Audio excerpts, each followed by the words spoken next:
6 AI agents, each built with a unique edge. Miko, AI, Team Leader. Ori AI, Fundamental Analyst.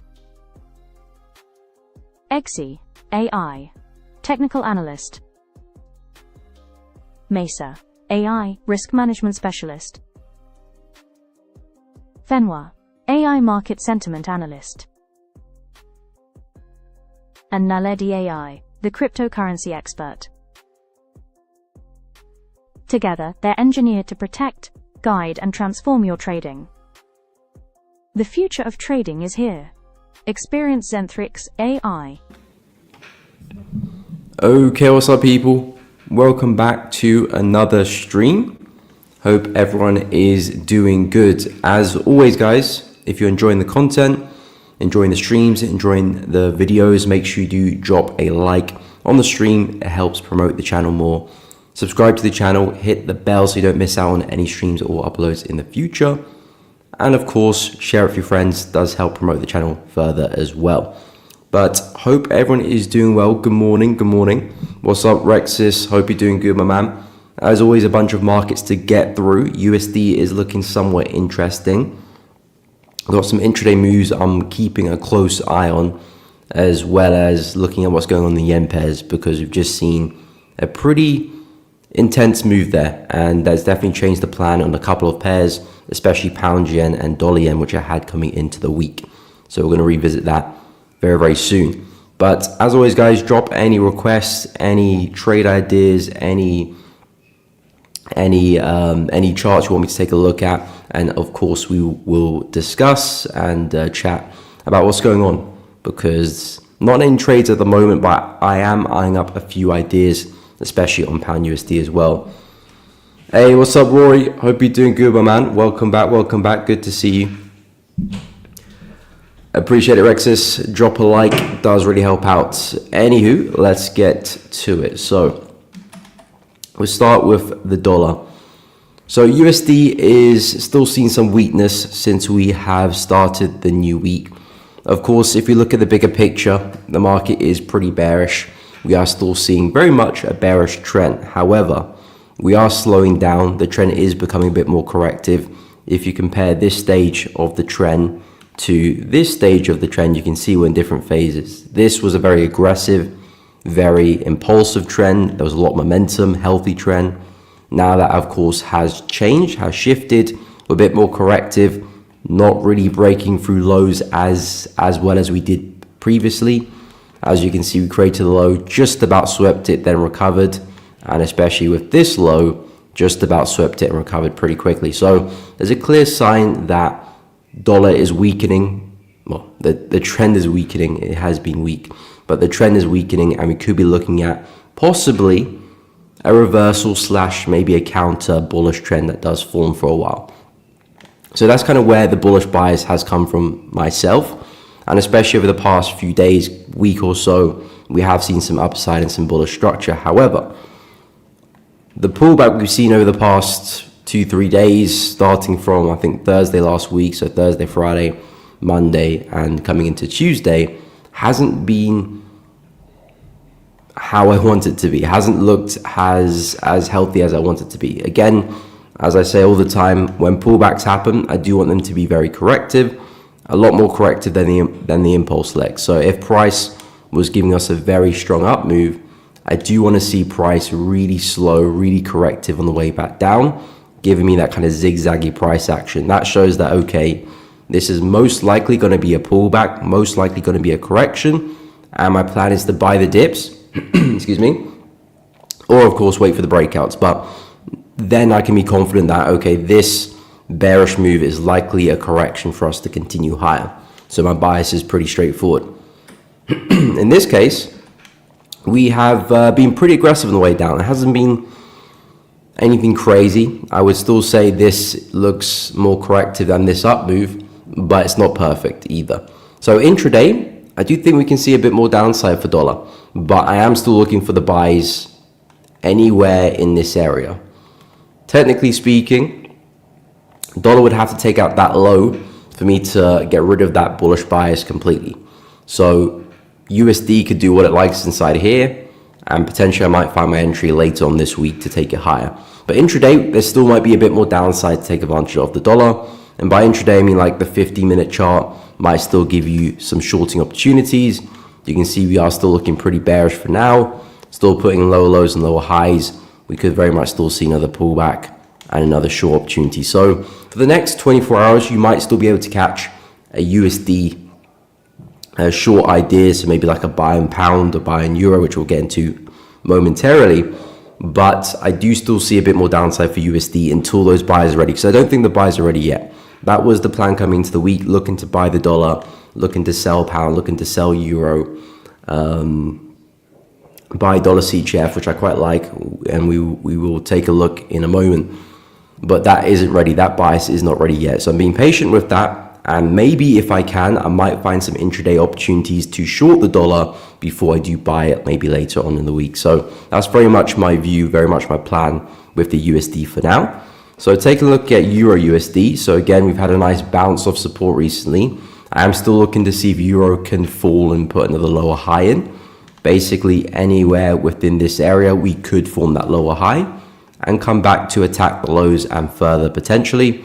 Again, this is the lower high that gave us this low, so equally to what we just saw in the DXY.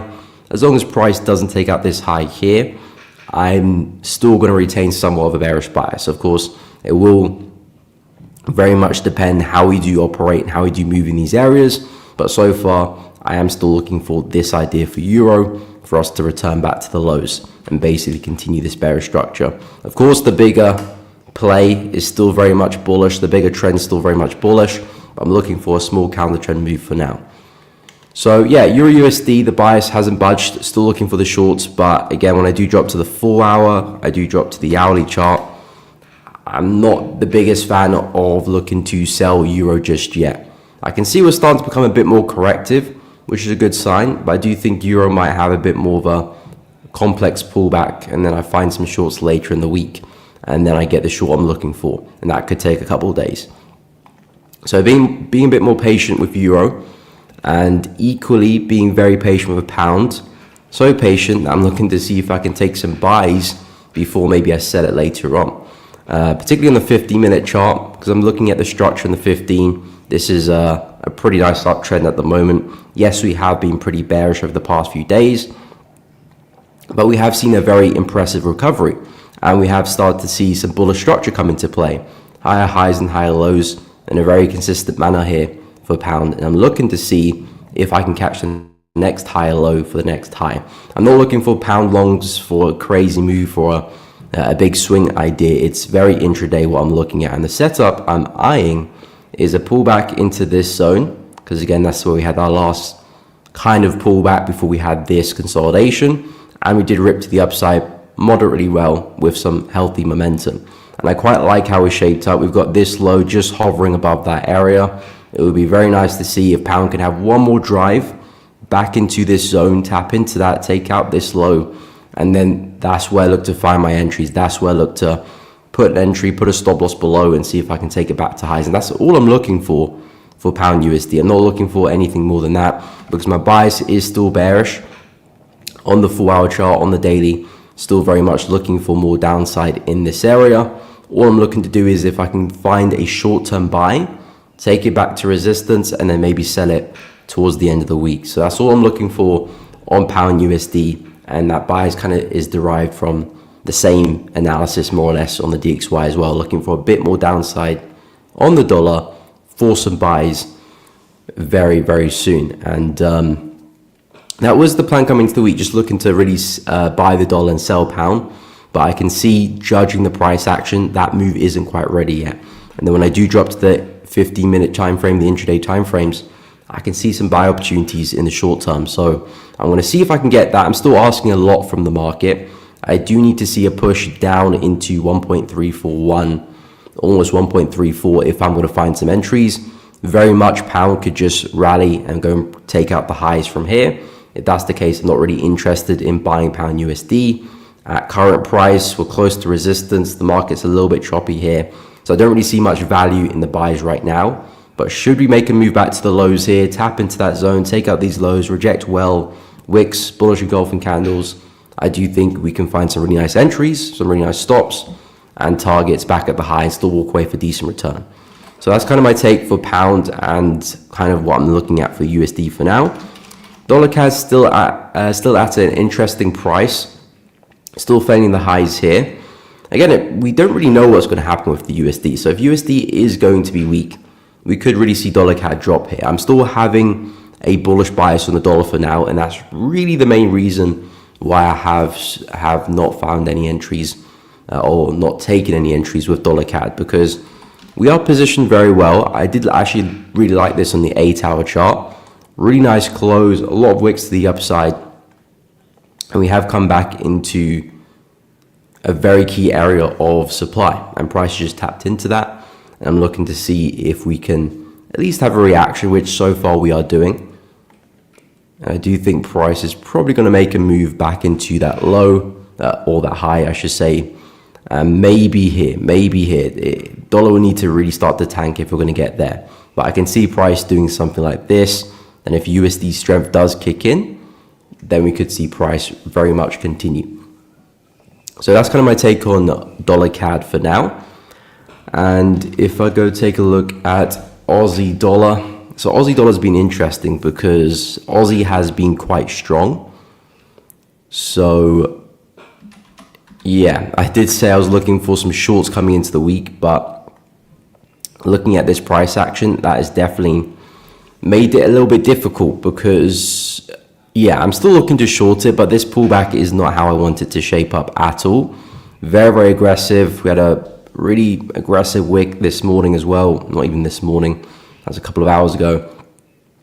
And we're looking pretty bullish since then as well. So with Aussie dollar, yes, I'm still looking to short. Yes, price is still trading in the zone I mentioned, which is this consolidation here. Then I do think price can continue lower. But yeah, it just doesn't look like it does want to go lower. The retracement's too aggressive. We're picking up some momentum here. I could see this being a bit of a V-shaped pattern, which is a reversal pattern, and that should indicate more upside. So I'm being careful with Aussie dollar. I can see price breaking higher. Again, that's why my thumbnail yesterday was patience on USD longs, because I don't really see the USD being ready to be bought just yet, especially from like a swing bias. Intraday, you can find your opportunities here and there. But if you're looking for a swing trade that could last a few days, maybe a week, I don't quite see the buys ready yet. So being patient with that with pound, being patient with that with euro, Aussie, New Zealand dollar as well. This has had a really aggressive move to the downside, but I said yesterday, we're not in a great place to be looking to short. You can see as price keeps taking out these lows, what tends to happen is we have pretty big pullbacks. As you can see over there, as you can see over there, and as you can see, price is kind of doing the same now. Of course, we haven't really gone through it yet, but we're in the early stages of it. So we don't really want to be shorting New Zealand dollar from current price, even though, yes, there's a nice zone here we could tap into, continue. But I just think it's just in an illogical place to find entries and take a short, especially if you're looking for a more of a swing position. Intraday, looking for a quick bounce, you can get away with it. So yeah, New Zealand dollar, that's kind of where I'm at with this one. And in terms of gold, gold's been pretty bullish. We're having a bit of a pullback, but I think we did tap into, yeah, we smashed 3,800, we smashed 3,850, didn't quite get to 3,900, but yeah, gold's just ticking off these prices as we go along. And again, I like what I'm seeing. I'm seeing bearish candles. This to me just looks like opportunity. This looks like price is having another pullback. Yes, it's somewhat aggressive right now, but again, I don't expect price to be perfectly, corrective on the way down, especially when it's quite overextended. We might see some harsh retracements with gold and silver for that matter as well. So yeah, the interest will be this zone here. I think we're going to have a slightly deeper pullback than usual, but this zone is going to be our first kind of obstacle, if you will, for gold bears. If gold bears can break through this, we might see a lot more downside. If they don't, if they do start to fail, and we should see some wicks, momentum dies out, this could be a great place for a buy back into the high, and then maybe 3,900 is our next target. So keeping an eye on that for gold. Way too early to be jumping into some longs right now. We're still kind of in free fall, so I would not be looking at gold buys at all just yet. Even if we do start to find support a little bit, I wouldn't be jumping into that way too early. But that is still the idea. Still looking to buy gold, take it back to 3,900 and beyond. Just not ready yet. And in terms of silver as well, yeah, it's pushing down pretty aggressively. Kind of expected at some point. We're not going to just continue flying forever. Very, very close to all-time highs. We're looking at 50 for that, so not too far away anymore. And just kind of keeping a close eye on these areas. That's my zone of interest now. We'll see what we can do down there. And that could be a great place for a buy back to highs and continuous momentum from then onwards. So very, very bullish on silver, very bullish on gold. Yes, we're seeing some downside, but I think that's just opportunities coming our way. USD, I'm still looking to see if I can buy it. I don't think it's ready yet. So I'm looking to see if I can squeeze some short-term sells before that dollar bullish bias does actually set up. And then we'll go from there. And pound USD is one of the USD pairs I quite like. And also, quickly, dollar CHF too. I actually do like this one from a bullish standpoint. It looks almost identical to the DXY, but you can see a very strong up move there. We've had a bit of a pullback, and I'm looking to see if I can find some buys. We've come back into a nice demand zone here. Brief consolidation, rip to the upside. I'm looking to see if we can poke through this low and then find some entries on a buy there. That's very much the plan for dollar CHF. Yeah, we've come very close to that, not quite doing it. Potentially we could double bottom and push from there, but the way I see it, the market is quite flat right now. So if I'm going to find an entry, I want it to be as close to this low as possible, so I can at least profit on a move to the high. I don't want to be entering here, because then I'm going to be greeted by resistance very, very quickly, and price could very much just roll back against me, so I'll be instantly back in drawdown. So I want to find some entries close to this area here, stops underneath the low, then profit on a move there. And if we do get the breakout, then I'm looking really good, and a push to the high there makes sense. So dollar CHF, USD pair, which I do like the look of. This one does favor USD buys. I'm going to keep an eye on DXY to see if that's shaped up enough before I do get long. But yeah, no need to rush into anything. So yeah, that's kind of where I'm at with USD for now. What's up, Jeremy? Welcome to the stream. Hope you're doing good.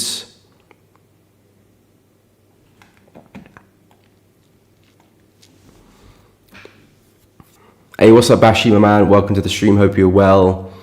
Jeremy, I'm currently on pound USD. What do you think? Yeah, I'm looking to see if I can find some short-term buys for pound.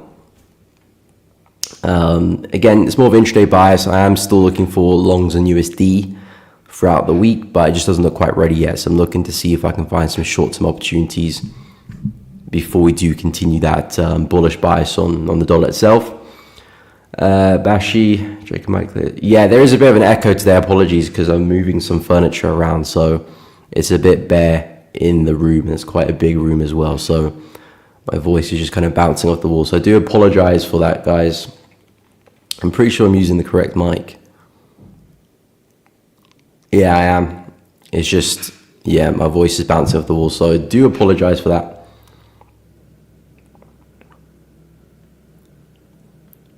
Hey, appreciate it, Bashi. Thank you. Yeah, guys, if you're enjoying the stream, drop a like, subscribe to the channel, hit the bell, all that good stuff. And of course, drop any requests, any chats in the comment section, and we'll go through them and discuss. I'll quickly go through pound for Jeremy.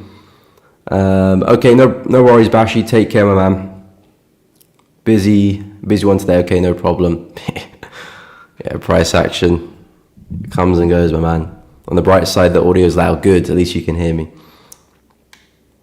Gold, yeah, Rex says we could take a look as well. No problem. Okay, take care, Bashi. We'll see you in the next one.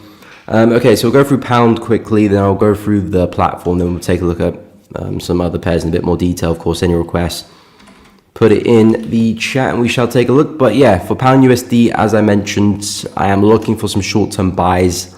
Don't really have an entry yet, so it's very much a waiting game to see if I do actually get a setup to actually take the trade. But this is essentially what I'm looking for. I'm looking for a push down. Of course, Jeremy, let me know what time frame you're working on as well, because I'm not too sure if you're intraday or slightly swing, and you know, I can help you out a little bit more if I kind of know your time scale. But From an intraday point of view, this is the plan. Looking for a push into 1.341 and then some buys off there. Now, pound USD very much could rally and just continue from there. If that's the case, that's the case.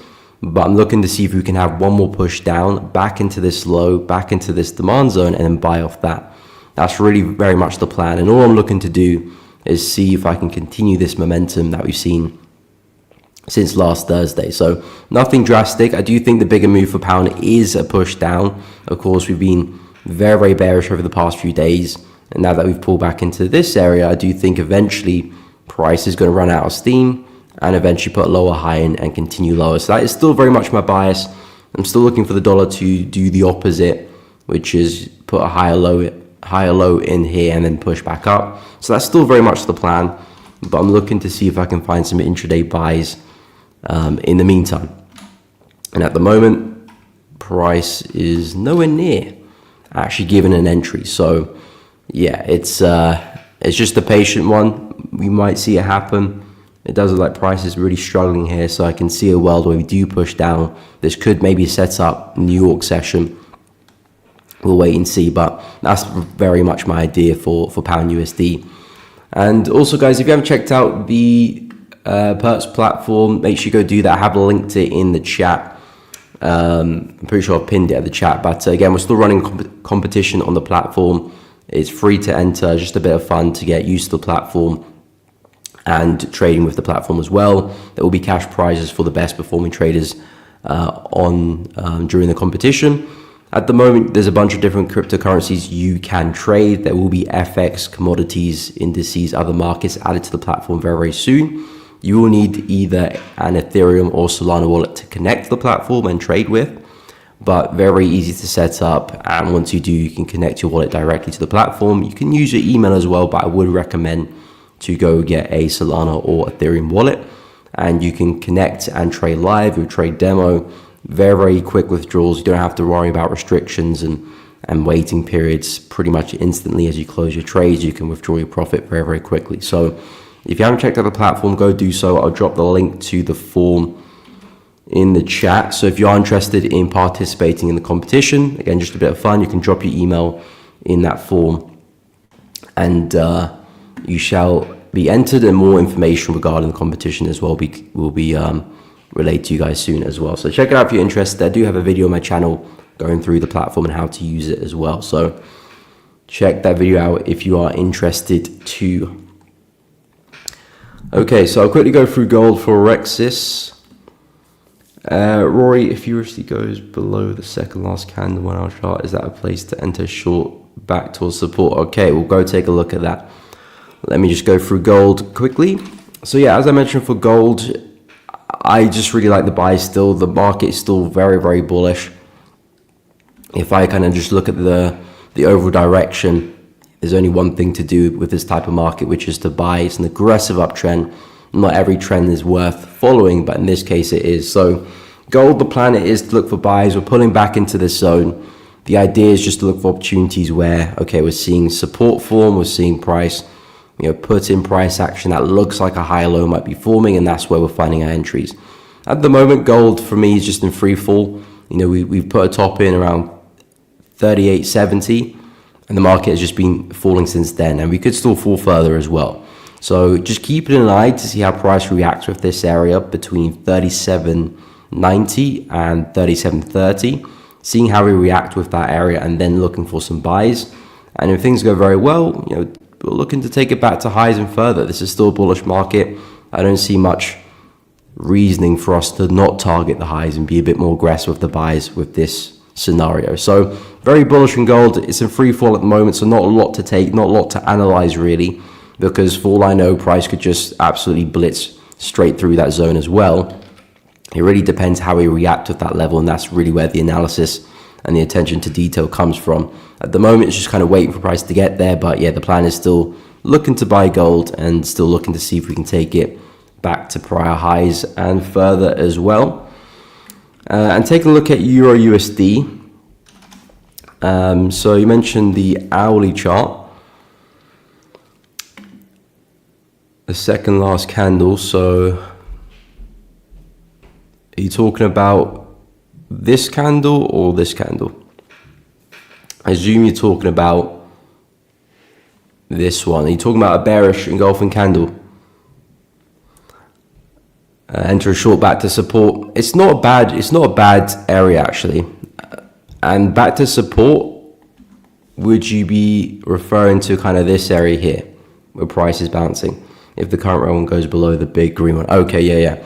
I mean, that would be a bearish engulfing candle. That would suggest that price is failing at highs and we could push back down.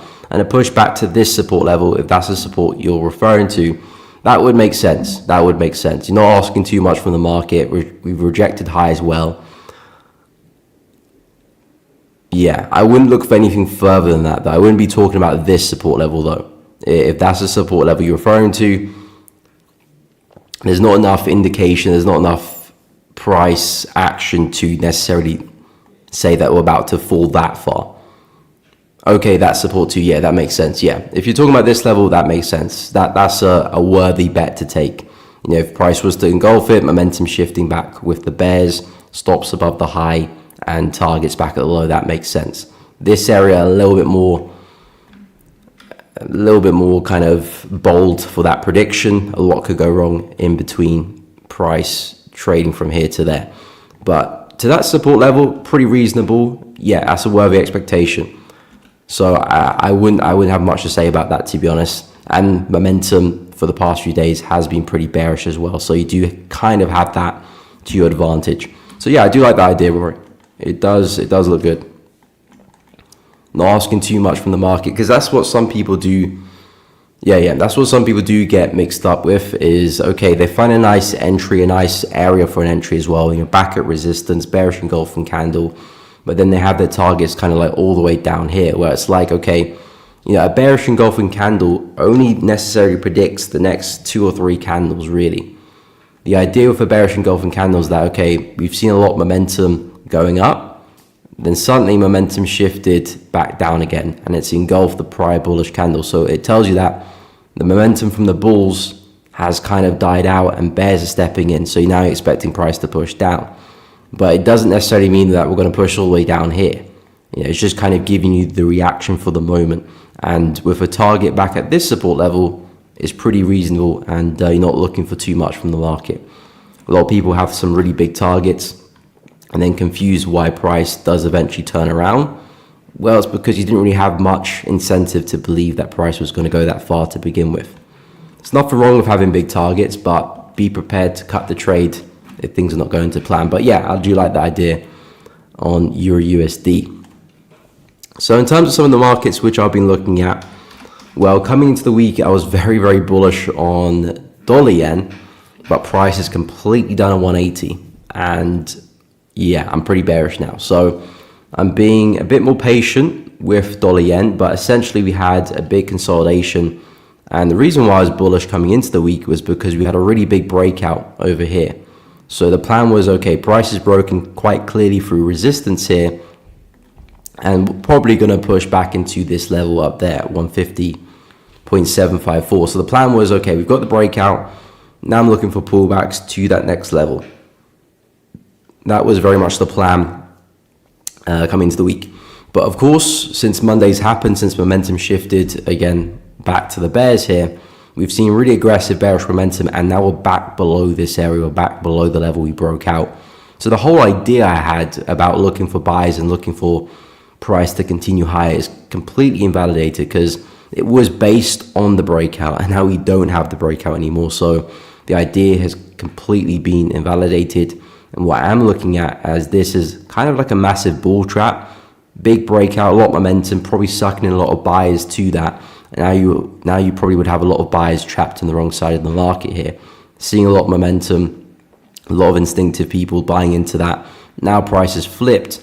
Now they're in some serious drawdown and potentially closing their positions, which will probably give us a bit of a pullback, and then that will probably give us a continuation lower. So I'm actually pretty bearish now on dollar yen. We'll go through some more yen pairs to see what other yen pairs are looking like as well. But I do think we're pretty likely to see a push back to the low end of the range, where we've got all this support waiting for us around 146.6, 146.8.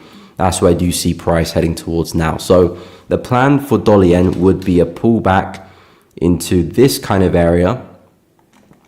So something like this, and then some shorts back down into that area. I'll probably look to trade this maybe on the 15 if things look really good and pullback looks healthy. Maybe 15, maybe 30, maybe hourly even. I probably wouldn't go higher than the hourly chart because I want to maximize my risk to reward. But equally for this trade idea, we don't need to break above the high here. If price does break through the high there, I will step back. The idea has been invalidated.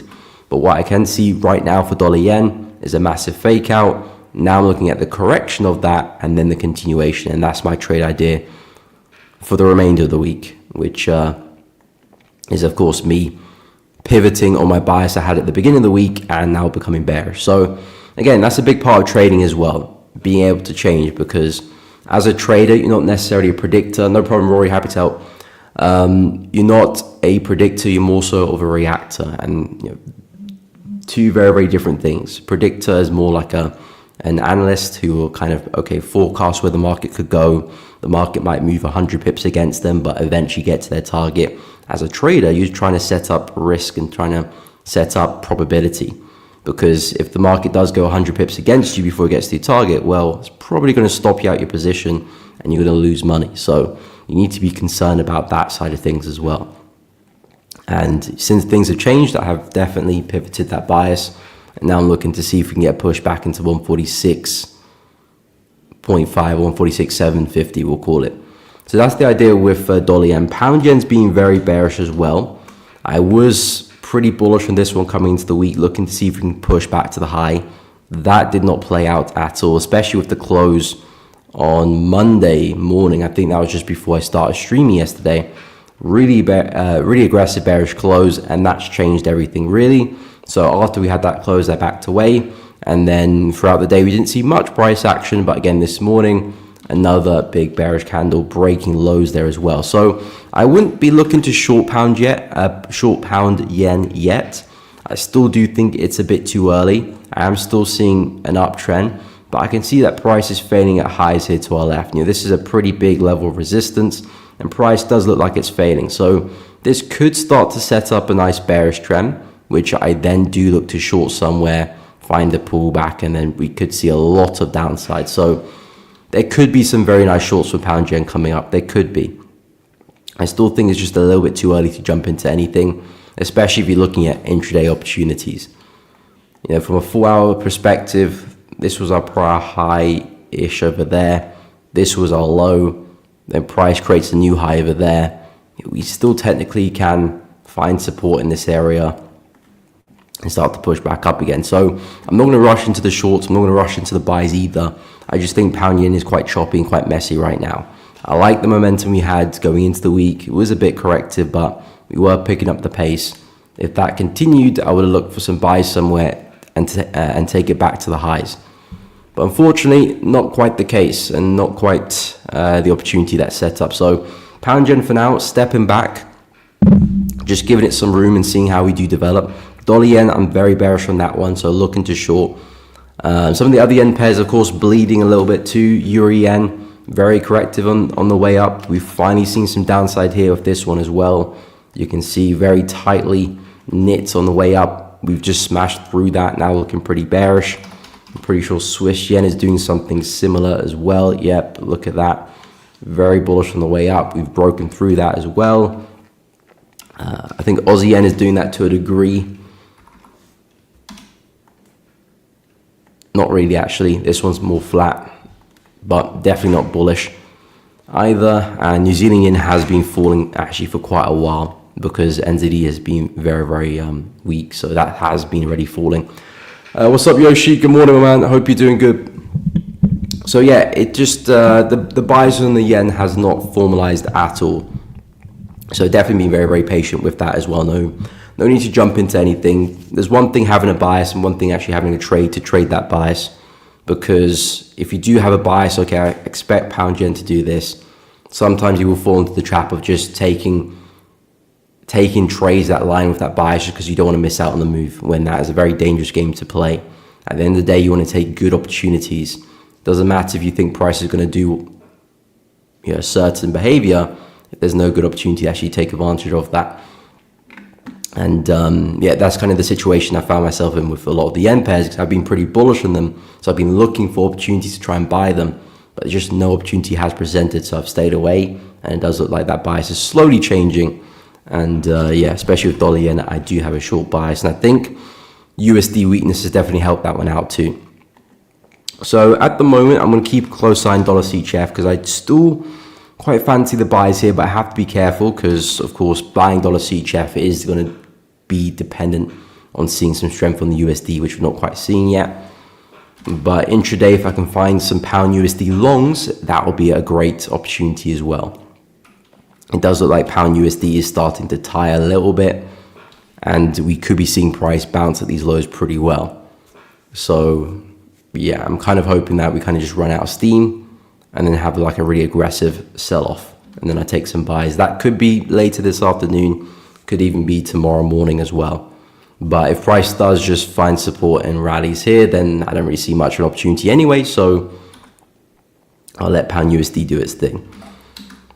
But yeah, that's one of the main goals I've been focusing on recently, just being more patient with trading opportunities, because at the end of the day, over the next 6 months, if you take 200 average or crappy trades, then your results are going to be pretty crappy at the end of the 6 months. But if you just wait for one really good trade and you take that one position, you could make a decent profit on that trade. Just taking one position could outweigh the results of 200. Now, I'm not advocating to say only take one trade every 6 months, but the message is quality is so much more important than quantity in trading, because you could just take a lot of bad decisions and lose a lot of money. Then what's the point? So really is quality over quantity.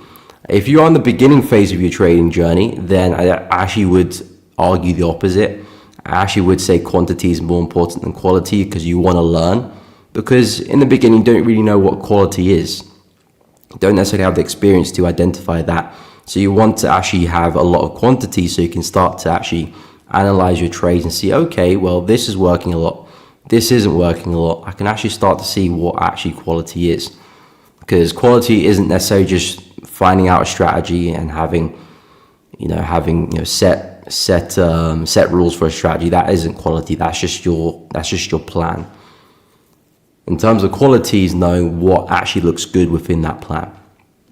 So I actually would argue, take as much trades as possible, of course, within reason, within logic.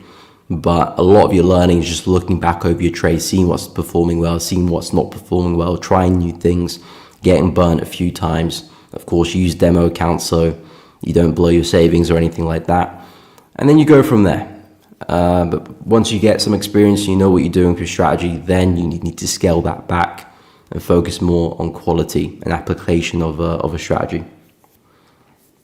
What's up, old golden bones? What is up? Morning. From America, big up to yourself. Is it what, 6:47 a.m. over there? Are you, I think you're East Coast, aren't you? Because West Coast should still be sleeping, I'm pretty sure.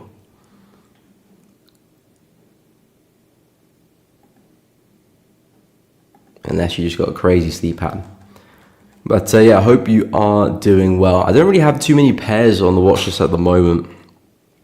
A lot of pairs are not really doing, because the USD moves at the start of the week have thrown me off, to be honest. Because I was very, very bullish coming into the week, just looking to follow that momentum. So I was just looking for a kind of healthy pullback to find some buys, but momentum's kind of continued. So I can imagine a lot of people with that bullish bias have jumped into some buys and got a little bit burnt there on the way back down. Again, I'll get burnt with trades too. I'm not saying I knew price was going to continue down.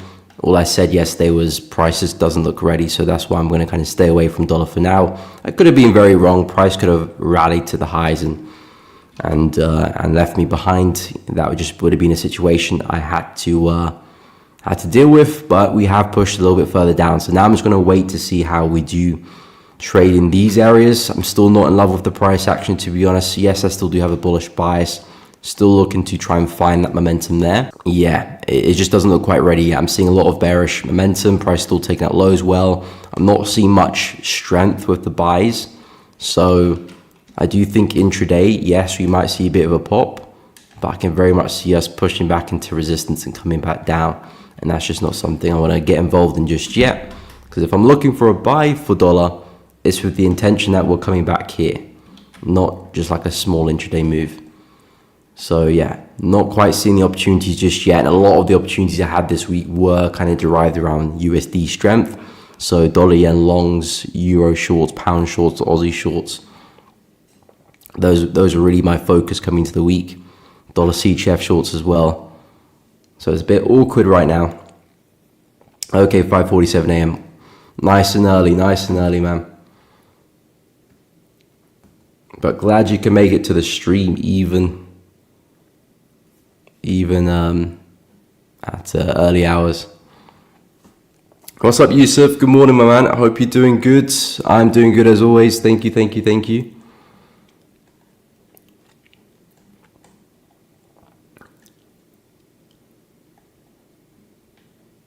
It was actually a dollar CHF setup that we had on the signals this morning, which actually gave me a bit more confidence for the dollar CHF buys I was analyzing. So yeah, dollar CHF buy early on the hourly chart, stop loss 0.794, which would take us about there for a stop. I think the entries was 796, so about there. And then targets 7995, which is about there. So I'm looking at a similar idea to that. I would like my entry further down, so that's what I'm waiting for. Probably would have my stop loss in a similar place, and targets I probably would push for that. But the idea is very similar, so I'm looking at the same buy. I'm very much just looking to play off this zone. So dollar CHF on paper looks good. It's a bit more corrected than the other USD pair, so I do like that about it. But the entry just hasn't quite formed to how I want it to shape up. I do want us to kind of at least take out this low slightly before I do look for a buy. I don't like it when price is just equally formed a low. That always kind of makes me feel uneasy, because I would have kind of had that instinct that price is probably going to break through that. Sometimes it doesn't. Sometimes price will just respect the support level like that and fly. But I'd rather take the opportunity which it spikes through, then recovers, then I take the buy. It's always going to be a better trade.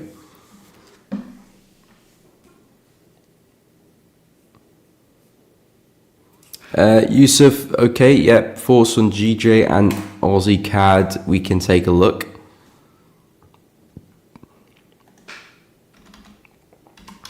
So as I mentioned with GJ, I did have a pretty bullish bias coming into the week, but that is definitely changed with this bearish move. So if I drop to the 15, we are looking pretty bearish, but do I want to keep selling? No, not really, especially because of where we're trading. You can see the lows we've just taken out. This isn't really an optimal place to short. Even if we do pull back here, I wouldn't say it's optimal for a short, because we've just taken out a major low. This is when price can be the most awkward, can be the most sensitive. We might see bigger pullbacks. We might see price start to consolidate, then drop, or price even rip through. There's too much uncertainty when price takes out a big low like this. So I personally would stay away from pound yen, even on the 15. I wouldn't take buys because it's too aggressive.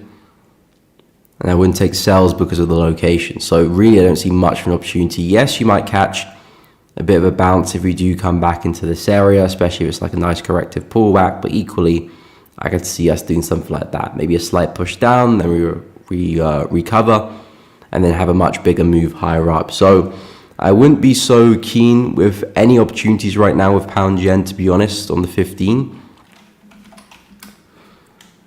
And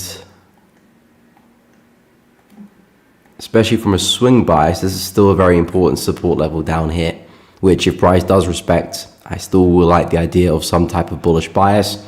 I'm not really seeing that opportunity develop in terms of finding entries just yet. Need price to actually get there first. So yeah, with the 15, I wouldn't do anything really. It's a really nice aggressive move beneath lows. Now I'm kind of just interested to see what pound yen does, how we do develop. I don't really have enough information to say what I think will likely happen next. I could see a world where we come straight back up, and then this becomes a bit of a fake move, and we might see price become bullish after that. I can also see a situation where we just keep falling. So I wouldn't say wait for a pullback, then sure, I need to see how we pull back and how we get there. That's really where the focus will be. And even then, it's just not in the best place for it. So pound yen, I would skip that one personally. And in terms of Aussie CAD and the 15, that one was very bullish yesterday, very big move, breaking through some structure to our left. I was hoping Aussie CAD will see a bit more downside this week to come back and retest the highs here, but looks like the market has been even too bullish for that. So unfortunately, looks like we might have missed out on a move. We still could move down. We still could have a bigger correction. You know, that's not completely off the table, but it doesn't look likely at this moment in time. Doesn't look like likely we'll get there. So not too focused about the buys and the break and retest, although it's still a good setup. It's just not likely to be, to be in action. So in terms of the current price action, we have taken out this high. Now, would I keep looking to buy here? Probably not either, to be honest, even though I'm still pretty bullish for Aussie CAD. I do think price is likely to get back to this high. Looking at the 50-minute chart, I just don't feel entirely comfortable breaking major highs like we did and then suddenly still looking to buy the market. I would like a much deeper correction first and then to pick up some longs later on. That would feel a lot safer to me. Buying pretty much as price takes out the high, equally to what I mentioned up with pound yen, selling as price takes out the low, not the best idea. So I am bullish on Aussie CAD. I do think we can make a push back to highs, but I would wait for a bigger pullback and for price to have a bit more of a breather. Maybe coming back to test this area here. I think that would be a more sufficient area for a buy. And then, yeah, I would expect Aussie CAD to make it back to resistance at 0.92268 roughly and beyond.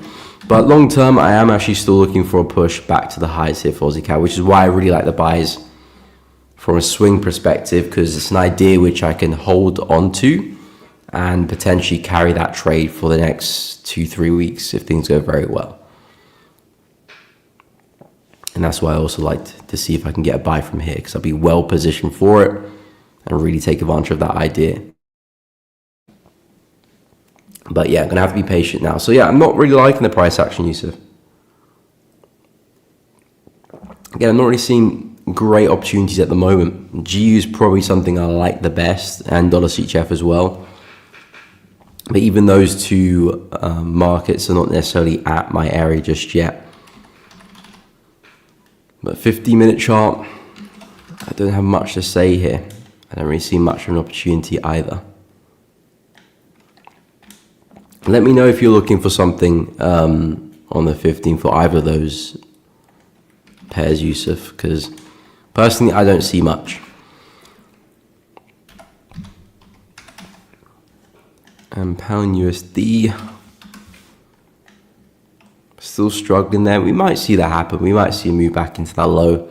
So we'll definitely keep a close eye on that, because that probably would be the best trade I can see so far this week. But if I can see a retracement on dollar yen, I will add that to the list as well.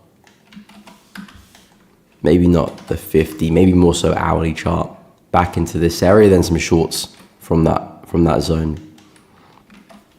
Because I was extremely bullish on dollar yen, but now that bias is completely flipped, and now I'm looking to see if I can take some shorts back into this low here. I'm going to pull back to that zone is looking the best, basically coming back to retest the high, and also looking to see if I can retest that resistance level as well. That would be nice, but at least just retest the supply zone, and then we'll go from there. So yeah, looking to short dollar yen, looking to buy pound USD, both favoring USD weakness. I am looking to buy dollar CHF, which is opposing that bias, but we'll have to see if I do get good entry for this or not. And again, because I'm a very technical trader, I'm not necessarily trying to get the right direction, I'm not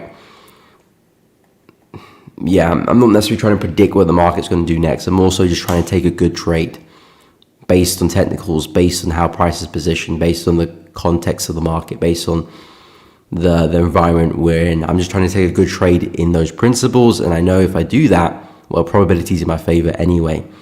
Whether dollar is weak or dollar is strong or dollar's going to do this doesn't really bother me too much, because the market will paint that picture anyway based on the technicals. So that's really where my focus is. So when I'm looking for buys in dollar CHF, I'm also looking for shorts on like pound USD and dollar yen. It's not necessarily because I'm confused. I just don't really know what the dollar's going to do, and I'm just focusing on good opportunities. And I'm only going to take one at a time. There won't be a situation where I'm short pound and I'm buying dollar CHF.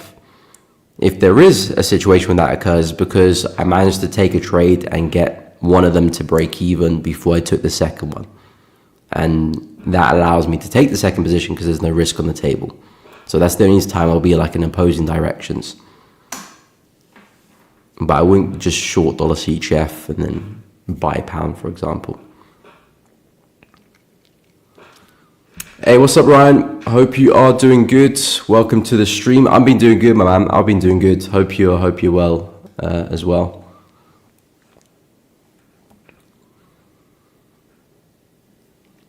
Savvy, what do I think of Euro Aussie? Yep, we can take a look at that. Took a sell yesterday, 1.78871. Okay, we can have a look at that. I haven't really been focused too much with Euro Aussie personally, so definitely need to go and take a look at that. What's your take on gold drop today? I just see it as another opportunity to get long, Ryan. Not yet though, because I still do think gold's in free fall, so I wouldn't suggest actively looking to buy just yet. But over the next few days, I think there will be some nice opportunities for a buy. I need to see how we do develop, because of course if gold just keeps dropping hard, then I wouldn't still have that same mindset. But for now, it's just gold's being super extended, it's been creating new highs continuously. It needs that pullback, so I want to keep doing that forever. So I think this is just part of a healthy market, really, as for now anyway. Let's go take a look at that Euro Aussie idea. So yeah, Euro Aussie is not a market I've focused too much on, in all honesty. Well, it was a couple of weeks ago. Well, yeah, 2-3 weeks ago when we had this first drop. And I was looking for a pullback, but it was a little bit too harsh for me. So I kind of stepped back from then, and then we started to consolidate a little bit. So I wasn't really interested anymore. I still do think that bias is likely to come through. I still do think price can make a move back to the lows here. I just haven't seen price action that has convinced me to find any entries. So it looks like we've got that pullback. It looks like price is failing at highs. We had the high there. Price failed to create a new one. Looks like we're breaking support, which is basically what I mentioned yesterday. So I'm liking what I'm seeing with Euro Aussie. I would still say things do look quite choppy here. And I would wait for a more convincing break of this low before truly getting excited with the shorts. But it looks like we're hinting to that. Massive wicks to the upside with that kind of Aussie madness we had a couple of hours ago. So it looks like price is rejecting, pushing back within the range. And if we do see a more sustained break, you could be looking really good there for Euro Aussie back to the prior low. And these are the shorts which I'll be more interested in, because at that point, I can be quite confident that momentum stepped in, support is well and truly broken, price has broken out this range, and now we're very likely to attack those lows there. So that's really what I'm waiting for Euro Aussie, a more convincing move, a more convincing break. Because I still do look at price and I say, okay, we are still quite flat. I'm not quite ready to be short in the breakouts. Hasn't really cleared it by enough distance, and we are kind of still a bit noisy as well. So I'm waiting for a more convincing move down, but I do have a bearish bias. And you did say you were short from 1.7881, which is roughly around here somewhere. So to me, it looks like you're well positioned for that trade. Where are your targets, Savvy? How far are you looking to push that trade? I would expect us to eventually end up back at these lows, so that would be my plan.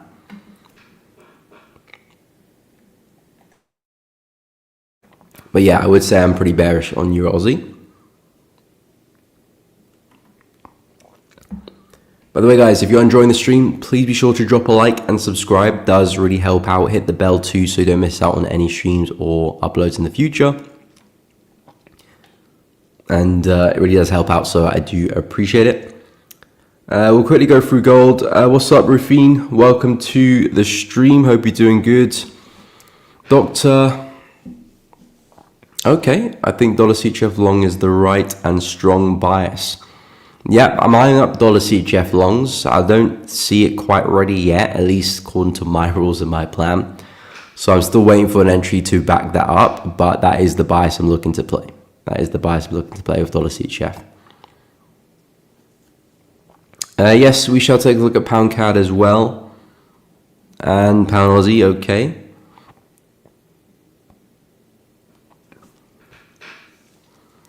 No problem, Yusuf. Happy to help. Okay, shorts and GJ also wasn't sure because of the possible GU strength. Good point. Yeah, I'm not a big fan of GJ shorts just because of where we're located. We've taken out some major lows. I don't want to keep looking to short that. Doesn't mean we can't go lower. Again, I'm only talking purely from a trading perspective. What price does isn't really up to me. I don't have any control of that. Price could fall off a cliff. It could fly to the moon. I have no say in that. I only have a say in what I do and the trades I do take and how I manage those positions. And pound yen, based on where we're located, I just don't like it after taking out such a big low. I'll wait for kind of a bigger pullback before getting involved, personally. Anywho, let's go take a look at gold. So yeah, gold did drop today. And for now, I just see that as another opportunity to get long. Not in terms of now. Gold still a little bit in free fall right now, consecutive bearish candles there, so there isn't a bottom in play just yet, or at least one that we can be confident with. So I wouldn't be looking to buy gold at all yet, but we are approaching key areas. Big consolidation here did allow us to rip to the upside. I would suggest this is the area which we can find some support and potentially look to push a lot higher. So keeping a very close eye on gold in this area. And there could be some really nice buy opportunities later in the week that we can take advantage of, take it back to highs and maybe 3,900 as our next big target. So yeah, keep an eye on gold. I think there's opportunity there. I just think price having a natural pullback to what we have been needed. We've been crushing it to the upside.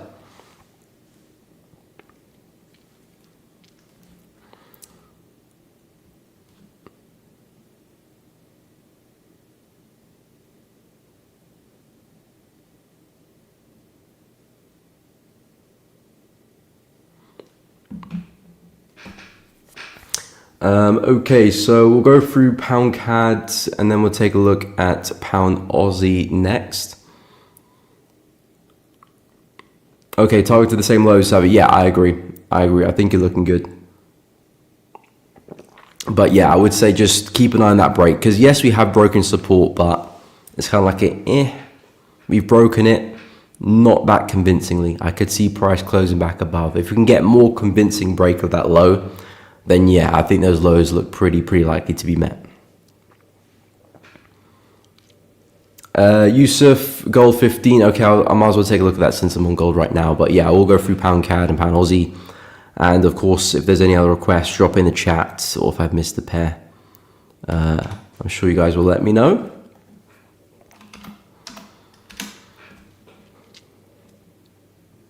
Okay, so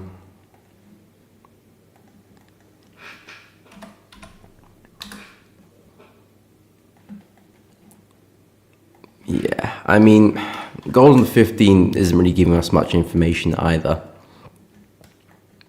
That just looks like we've fallen off a cliff. So yeah, I wouldn't do anything with gold on the 50. I wouldn't look to buy it, I wouldn't look to sell it. Yeah, there's nothing really to do here. Price has been super bullish. The plan has been looking to buy, yes, and we've been, the price has been creating high after high. But now that we have seen quite aggressive bearish momentum, which again insinuates a slightly deeper pullback, we have to be very patient before finding entries. There's not enough information here to do anything really, apart from say, okay, we're looking pretty aggressively bearish right now. we might continue falling, we might find support and push up a bit. I don't have any information to back anything up really on the 15. It's just in free fall. Yes, we're temporarily finding support right now, but there's not a lot to say from that. This is the zone on the 4-hour chart, which I'm keeping a close eye on. I wouldn't really try and refine that to a 15-minute zone. There's some smaller zones here we could look at, but I wouldn't really refine that. It's too specific. I need to take it more into account before looking to buy, especially when I'm going against all of this momentum here as well. So 50-minute chart, not a lot to take here from gold, unfortunately. It's a chart which I'd probably give it a day or two to kind of just find its feet a little bit, and then maybe on the 15th something does develop Thursday, Friday. But today's way too early to be dropping 15 for anything really, in my opinion.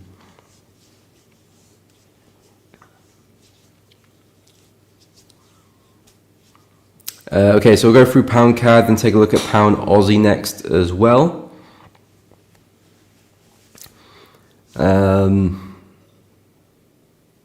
Alfonso, what's up, my man? Hope you're doing good. Currently New Zealand yen entry, okay, we can take a look at that as well. Yusuf, gold, very bullish, but we'll still be interested in buys on the momentum, in buys based on the momentum of the sells. Yeah, I mean, I'm still interested in buys as well, but I got to be careful of what the sellers are doing, because it's been really aggressive, and we don't want to go against that necessarily in terms of just getting in the way of that. Let price settle, let other buyers try and attack that for us, and then there'll be some safer entries, most likely later on, not always. Sometimes price will just turn on a pinhead and leave you in the dust, but again, we're not here for every single opportunity, every pullback. We just need to find the good ones. So let other people jump in front of that train there, because that is pretty aggressive. And maybe they do walk away for a really nice trade, maybe. But I'd rather wait for the more patient, the more kind of developed entry, where it's a little bit later to the party, other people potentially, taking the brunt of the force, and then you can take the buy later on. Especially in the market that's already bullish like gold, chances are we are going to push higher. Chances are momentum is going to kick back in at some point. So again, no need to rush into that. Be patient with gold.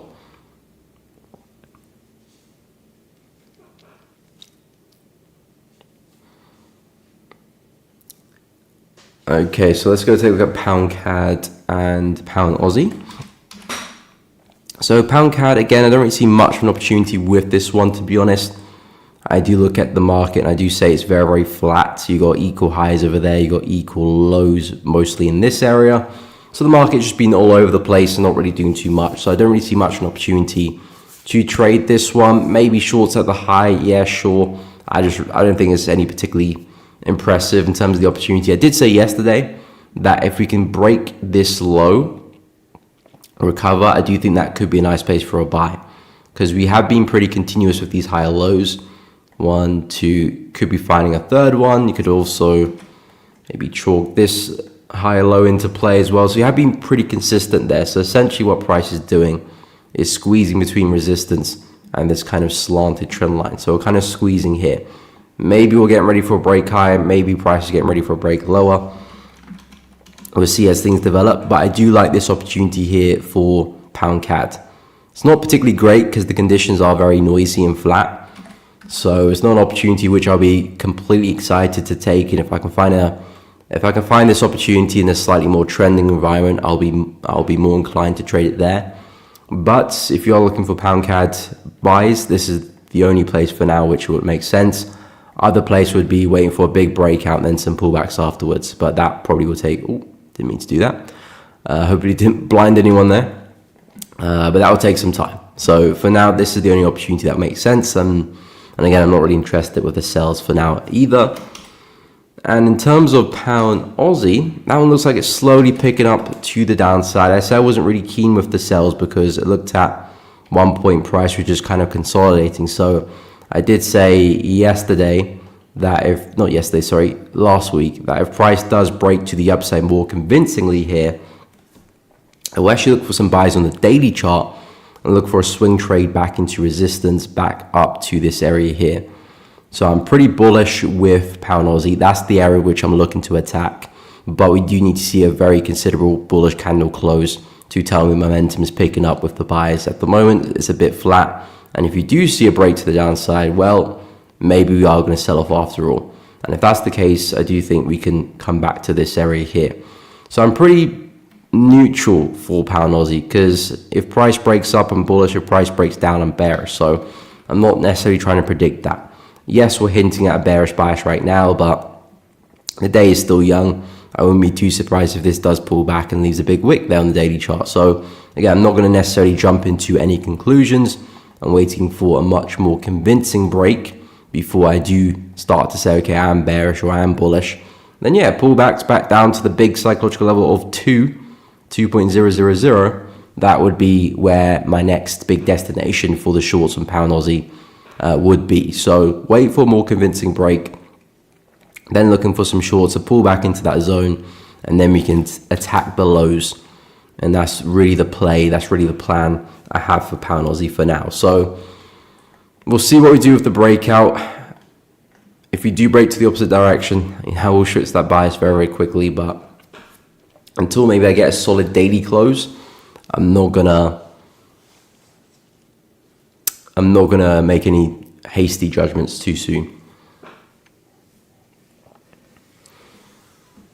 Okay, scalping gold options. Okay, nice, Ryan. Yes, Alex, we could take a look at oil and BTC, no problem. Doctor, seems like gold's falling from hitting the weekly channel resistance, more potential for deeper pullback. Your thoughts? Again, like I said, maybe. I'm not trying to predict too much about the deeper pullback until I kind of see more evidence, because, yeah, price is very overextended, as we can all see, just zooming out on the daily chart. We're very, very stretched. So we do need a deeper pullback at some point. We're going to see gold do something like this, soon. Is it today? It could well be. Is it going to be next month? It could well be. Is it going to happen next year? It could well be too. I wouldn't be too surprised if you go and smash into 4K this year, then see the bigger pullback. Because I can imagine a lot of big targets around 4K. Maybe positions start getting closed around there, and that's when gold has a bigger relief. Because it's not like, okay, retail traders are going to start closing positions now. Even if they did, it's not going to make much of a dent. So yeah, I kind of do expect 4K, to be honest, and then maybe the bigger pullback. But we could still see a decent pullback like this and then continue. This isn't really such a big pullback in the context of things. Yes, it could take a few days, but really the market's still very, very bullish. So I don't have too much to say. Yes, we are kind of approaching extended areas where, okay, maybe a pullback's going to happen, but there's not enough to see. Just one big bearish 4-hour candle isn't going to get me excited with the sells here. So I'm very much taking it candle by candle. I like the zone here. If price finds support there, I'm very much looking to buy to take it back to highs. So that's still very much my take. You might be right. We might get that deeper pullback, but I'm not going to necessarily try and predict that until I see evidence that we're breaking through structure, breaking through lows. And that to me would be that, okay, yeah, we are probably going to get the deeper pullback. And then maybe some shorts is something I'll look at. I think it's a bit too early to try and predict deeper pullbacks just yet. Because I can imagine there's been a bunch of people trying to predict deeper pullbacks pretty much as soon as we had the breakout. And they'll be getting burnt like no tomorrow on shorts, because gold's just been attacking the highs. So I won't try and predict that until I get more evidence. Okay, so we'll go through New Zealand yen for Alfonso, then we'll take a look at oil and Bitcoin. No, I don't scalp. Ryan. It's a little bit too fast and furious for myself. I wouldn't really drop below the 15, and I only started dropping to the 50-minute chart the past like 2 or 3 weeks now. Well, I've been doing it in the past, but that's just like in testing environments. Only in terms of actual live trading, past 2-3 weeks, and that is still taking some time to get used to. So no, I don't scalp. I've never really scalped to be fair, ever since I started my trading journey.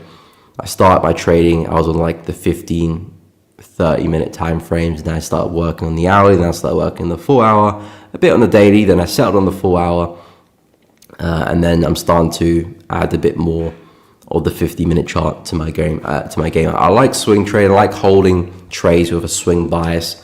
I don't like the idea of being in and out quickly. Just a little bit too fast paced for my kind of personality. Not that it's bad, it's not really the type of trading which I like doing, or which I'm kind of practiced to either. Maybe in the future I might get into it, but yeah, I don't really see any interest for me now.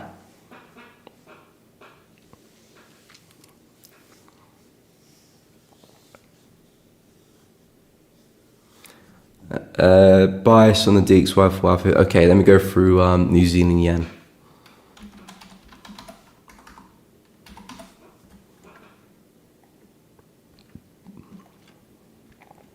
So Alfonso 85, 87.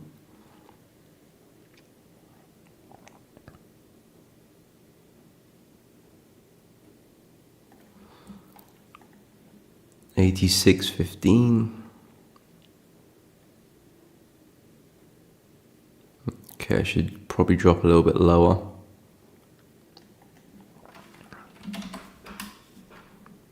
So I can imagine stop losses above the high here, roughly.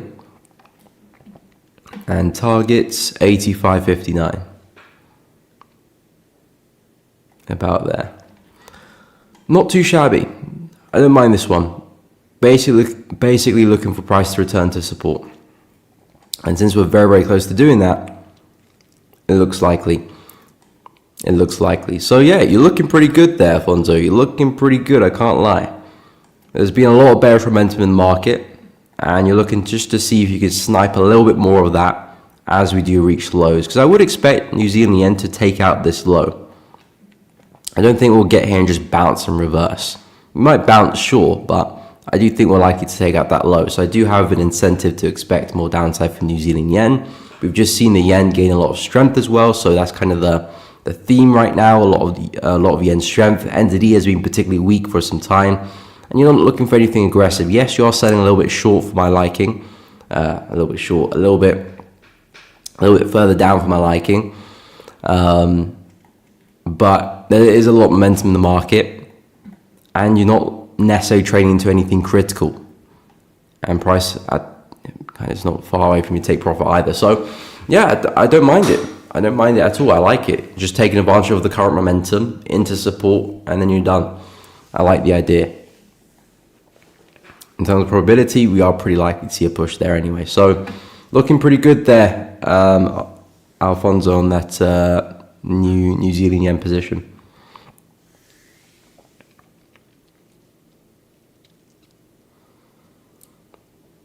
Okay, so we'll go through oil and Bitcoin next. Then we'll take a look at the DXY and the 4 hour and 15 for Yusuf and thoughts on Euro. Okay, we shall take a look. Savvy, thoughts on Euro NZD, took a buy. Okay, interesting. So you're buying Euro NZD, but you're selling Euro Aussie.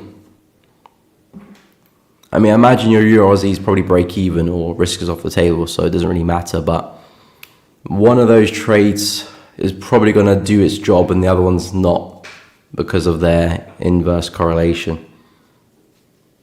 But yeah, we can take a look at Euro NZD, not a pair again, which I've focused too much lately, but we can definitely dive into that. Peter, if you don't scope trade, what sort of risk reward do you target? How long do you average holding a trade? Good question. Well, it depends on the time frames of trading.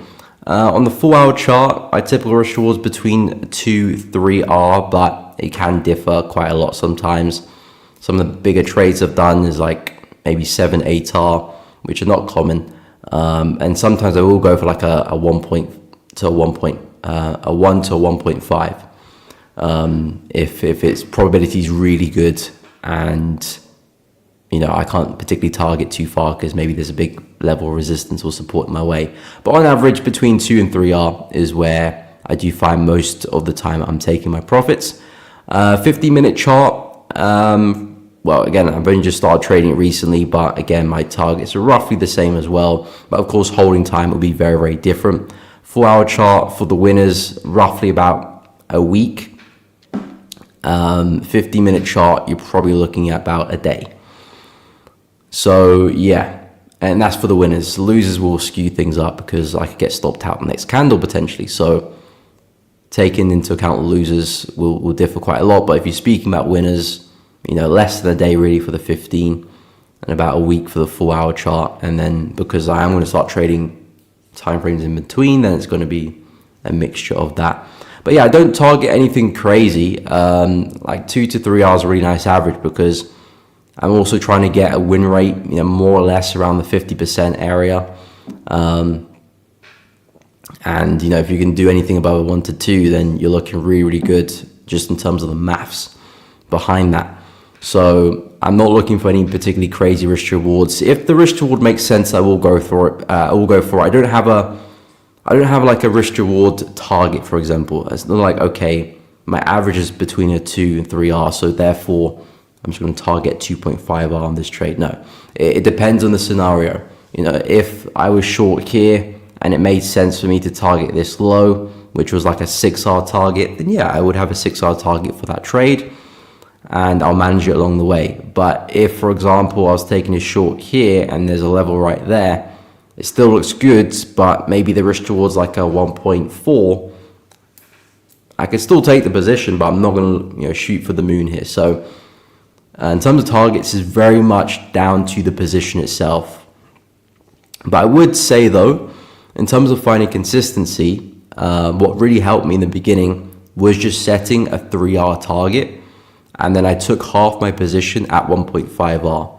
So what I would do is I would set the trade, whatever the stop loss is, and then 3R would be my target, and 1.5R is where I take half the position and move stops to break even. And quickly after I made that shift, I actually started to find some rhythm in the market and actually started to find some consistency. And that was kind of my first kind of big breakthrough.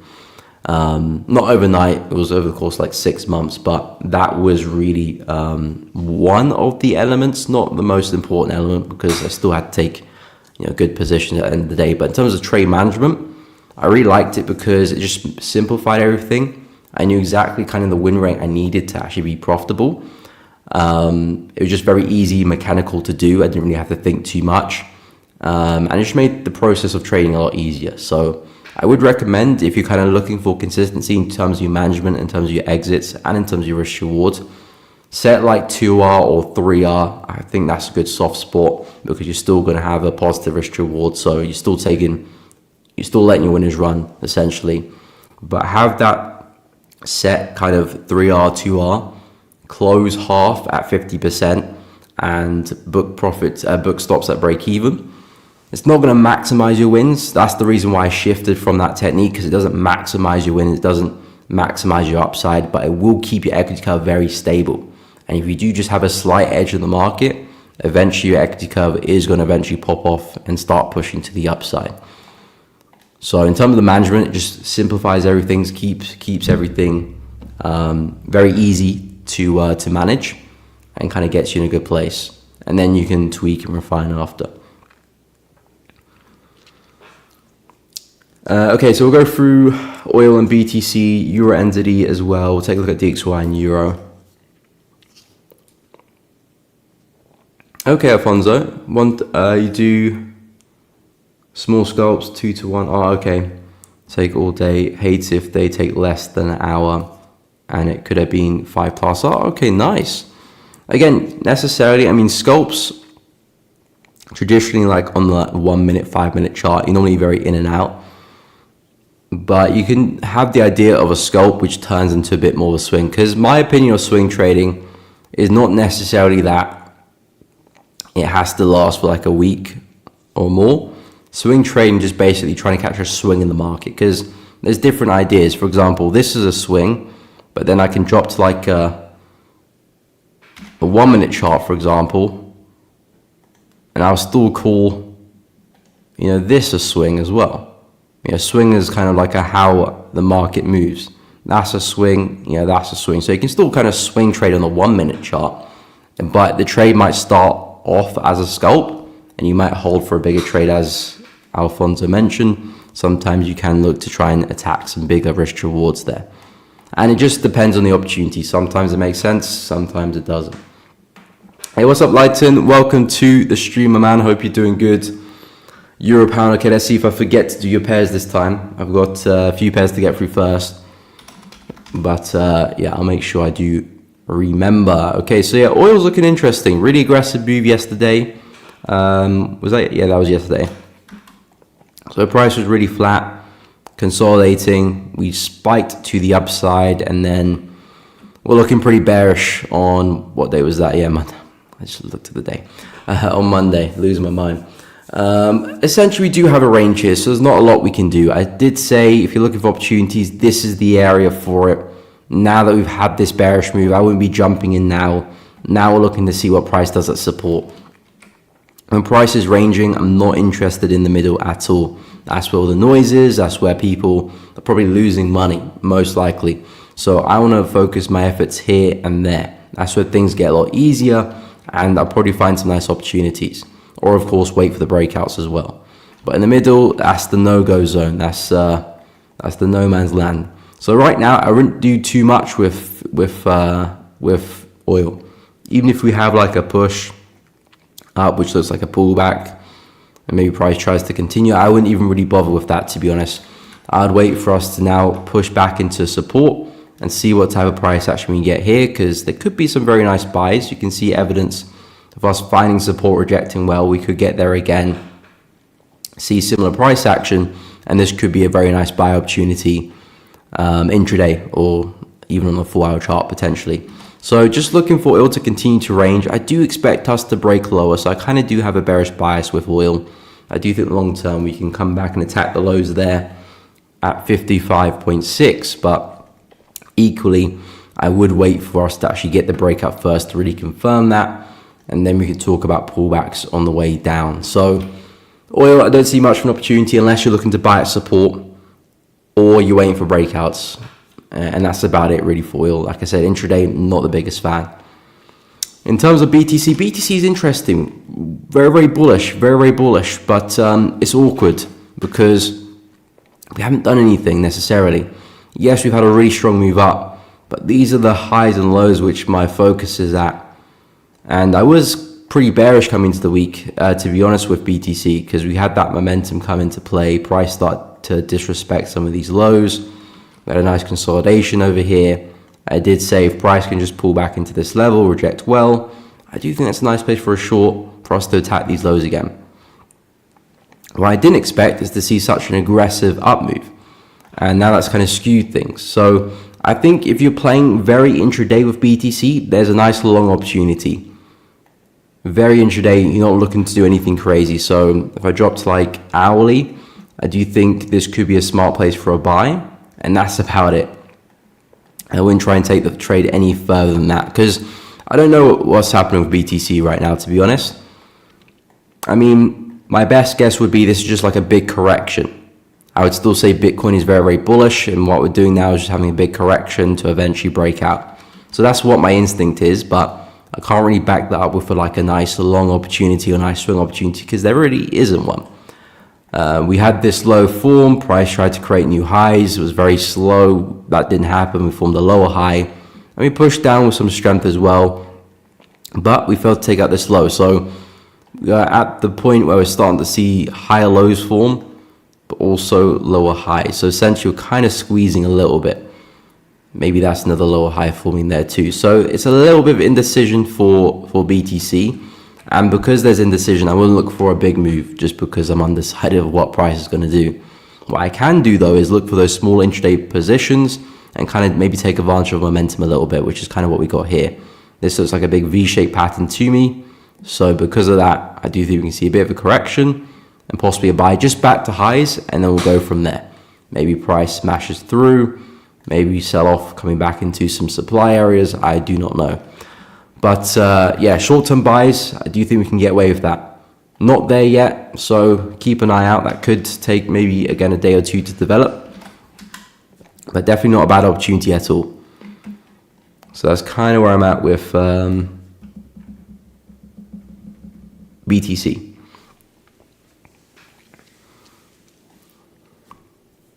Okay, so we'll take a look at DXY and Euro on the 15 for Yusuf. Then we'll go for USD as well. And Euro Pound and Pound CAD for Lighten as well. No problem, Peter. Take care, my man. We'll catch you on the next one. I appreciate you tuning in. Guys, make sure you do drop a like if you're enjoying the content. It does really help out. And of course, subscribe to the channel.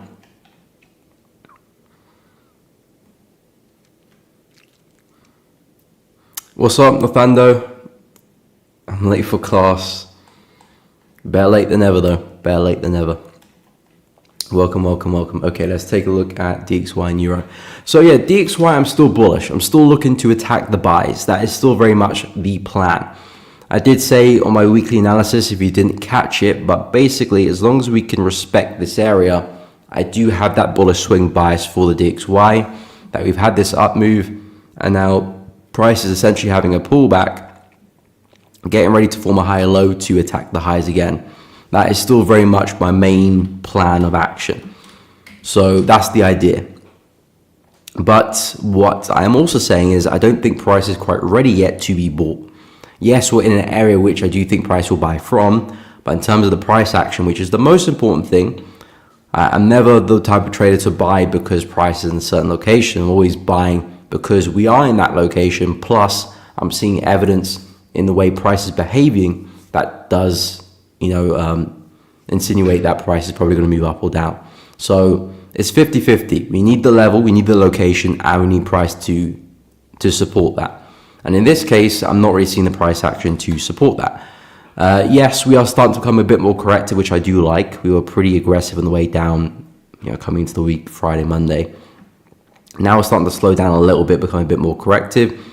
Yes, we're seeing a bit of strength here, but it doesn't really mean too much to me. I can see very much us form a lower high and push back down again, respect supply there and continue lower.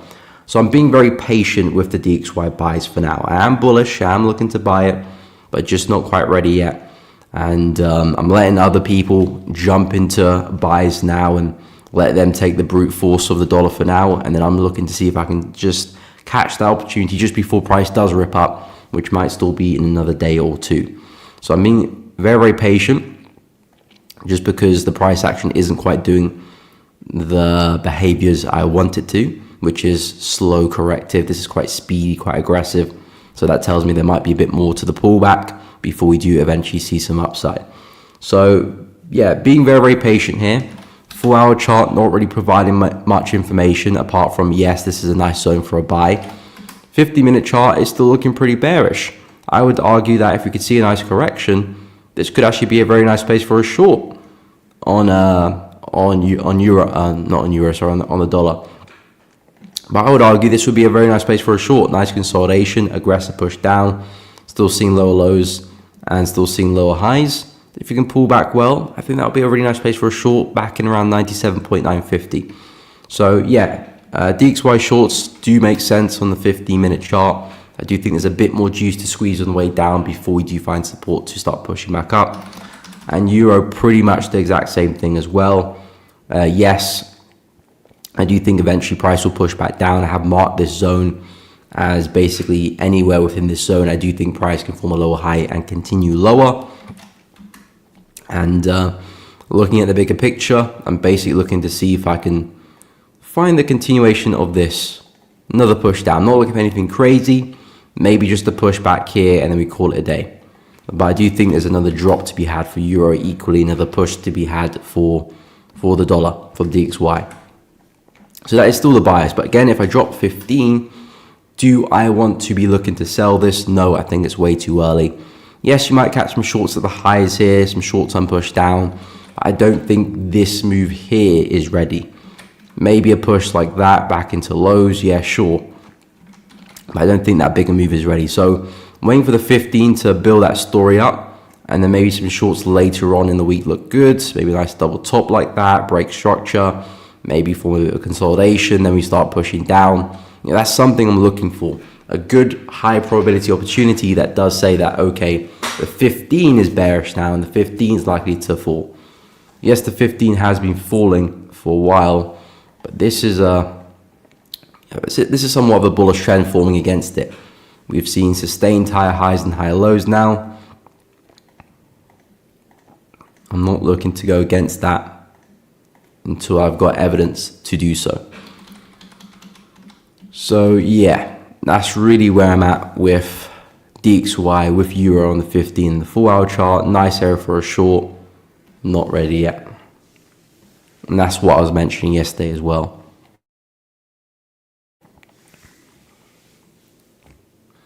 Okay, so we'll go through USD next, and then we'll take a look at Euro Pound and Pound CAD.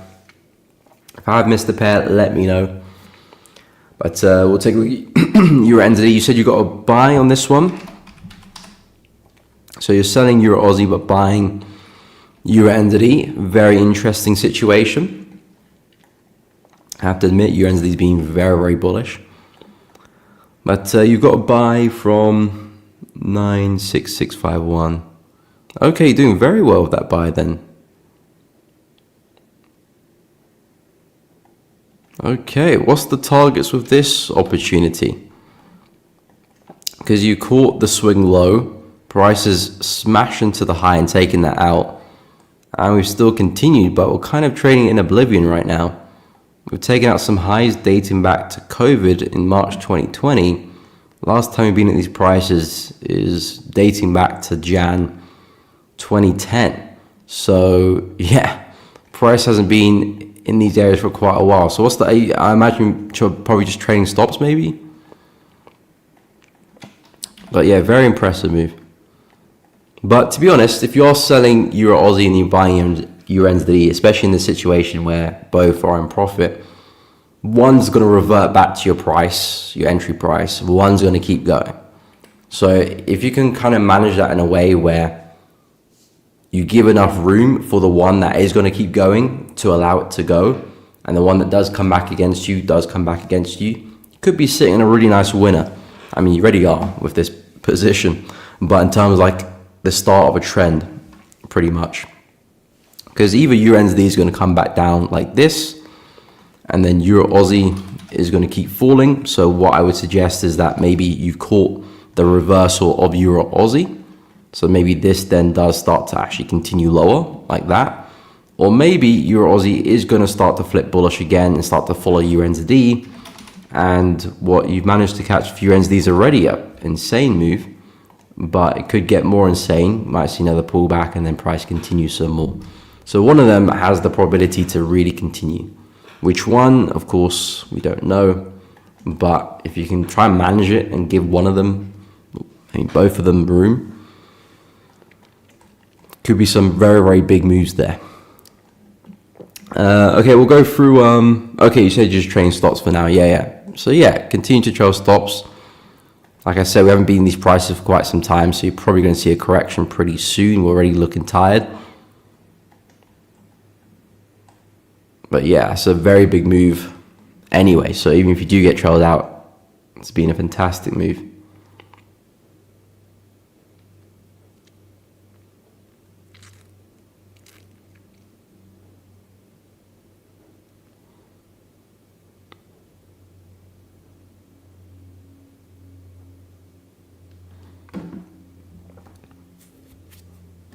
Okay, so we'll go through Euro Pound and Pound CAD quickly.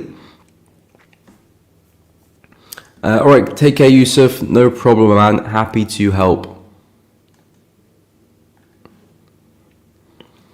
Okay, so we'll go for Euro Pound on the hourly chart. Is that what you mentioned?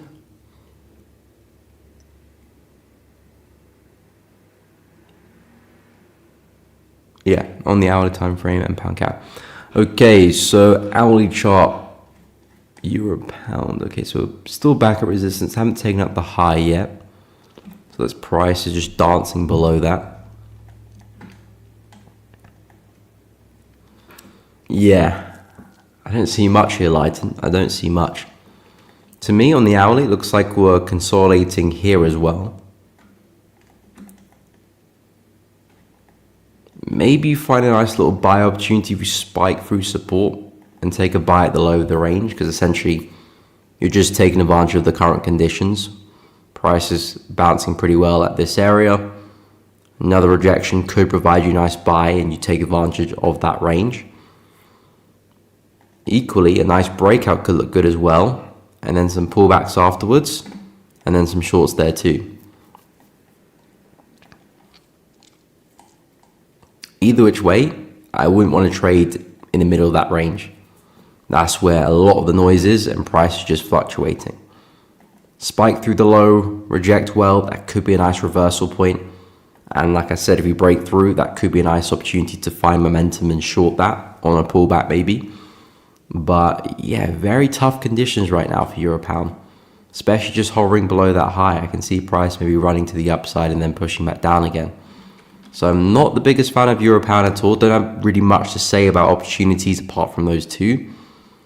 Personally, for me, I'll leave the pair alone, but of course, I'm sure you got an opportunity which you're keeping an eye on, but I don't really see much here in Euro Pound, especially intraday too. I mean, it's not like 4 hours doing any better, but yeah, I'm not seeing much opportunities there on Euro Pound on the hourly. And if I take a look at Pound CAD, I assume hourly time frame as well. But yeah, for Pound CAD, I actually don't mind this buy. I actually quite like it. I mentioned Pound CAD earlier in the stream. I said we are pretty consistent with these higher lows here. Can you mark this one? So we are pretty consistent with the higher lows. So it looks like this overall uptrend still is continuing and price is still trying to push higher. So I do like that aspect for Pound CAD, but we are stuck at resistance and you can see price is really struggling at that level. So in terms of an opportunity, what I would suggest is another move down, back into the trend line, back into support, then finding some buy opportunities in that location with some stops underneath, of course, and maybe a target back at resistance, more or less. This way, you're still taking advantage of the trend of market structure. You're still buying at a relatively safe space, location, back at 4 hour support, and then you're not looking for anything crazy with targets as well. So there is a lot of logic here around 1.855. But would I be looking for a short? No, not really. I kind of still see this as a bullish trend, even though we've been failing at highs quite a lot. So I'm not really the biggest fan of the sells. I would rather look to buy. I mean, it's not even the best conditions. I would still argue this is the middle of a trend, middle of a range. The only reason why there's a bit more hope to this is because we are following the direction of a very established bullish trend. So I don't think it's the worst opportunity in the world, but the location isn't particularly great either for Pound CAD here too. So that's kind of it for Pound CAD. And again, in terms of the hourly chart, I don't see much here as well. I think that's still a nice buy even on the hourly time frame too. So yeah, not my favorite pairs at the moment, but that's the best I've got for them.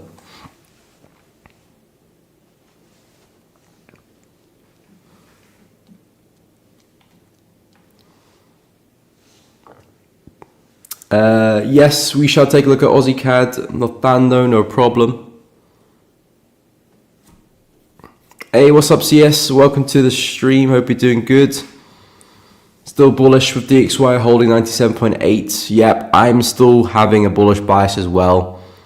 Just doesn't look like dollar's quite ready yet, but we're still trading in a location which, if we are going to buy, if we are going to see some upside, it's going to be from that area. We can take a look at DXY in a moment, but I am still having that bullish bias as well.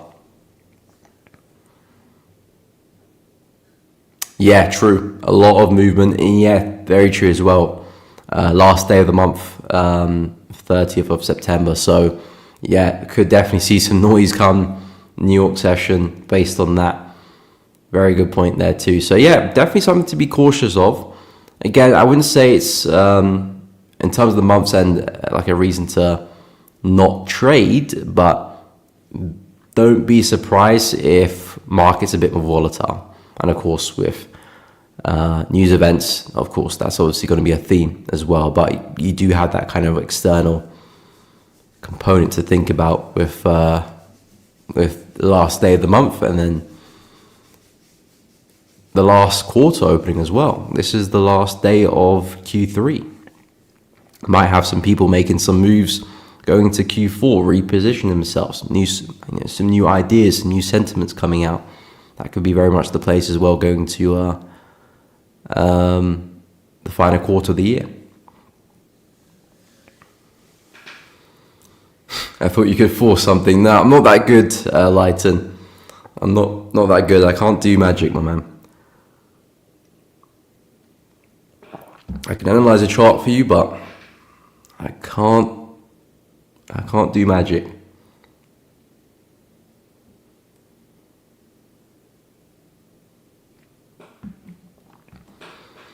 Okay, so let's take a look at Aussie CAD, then we go through DXY quickly.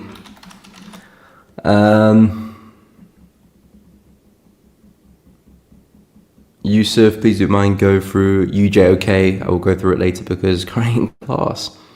Forgot to ask for analysis. Naughty, Yusuf, in class. I mean, technically this is the class as well, so you're in two classes at the same time. But yeah, sure, I will take a look at Dolly N for you. No worries, man. Okay, so in terms of Aussie CAD, yeah, looking really bullish. I'm a little bit gutted with this one because I was looking for a bit more downside to buy off this level here. It doesn't look like we're getting that opportunity at the moment. It looks like price is just about to push back to highs, really. It would be nice to see if we can get something like this. That would be beautiful if we can get that, because we've had like a complex correction within the bearish move. One will push down, take out these lows, retest critical support.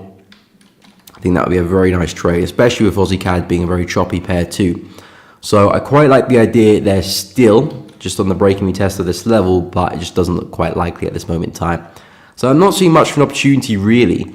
Maybe to have another big pullback like this, maybe back into this area, that could provide some nice buy opportunities. I'm very bullish on Aussie CAD.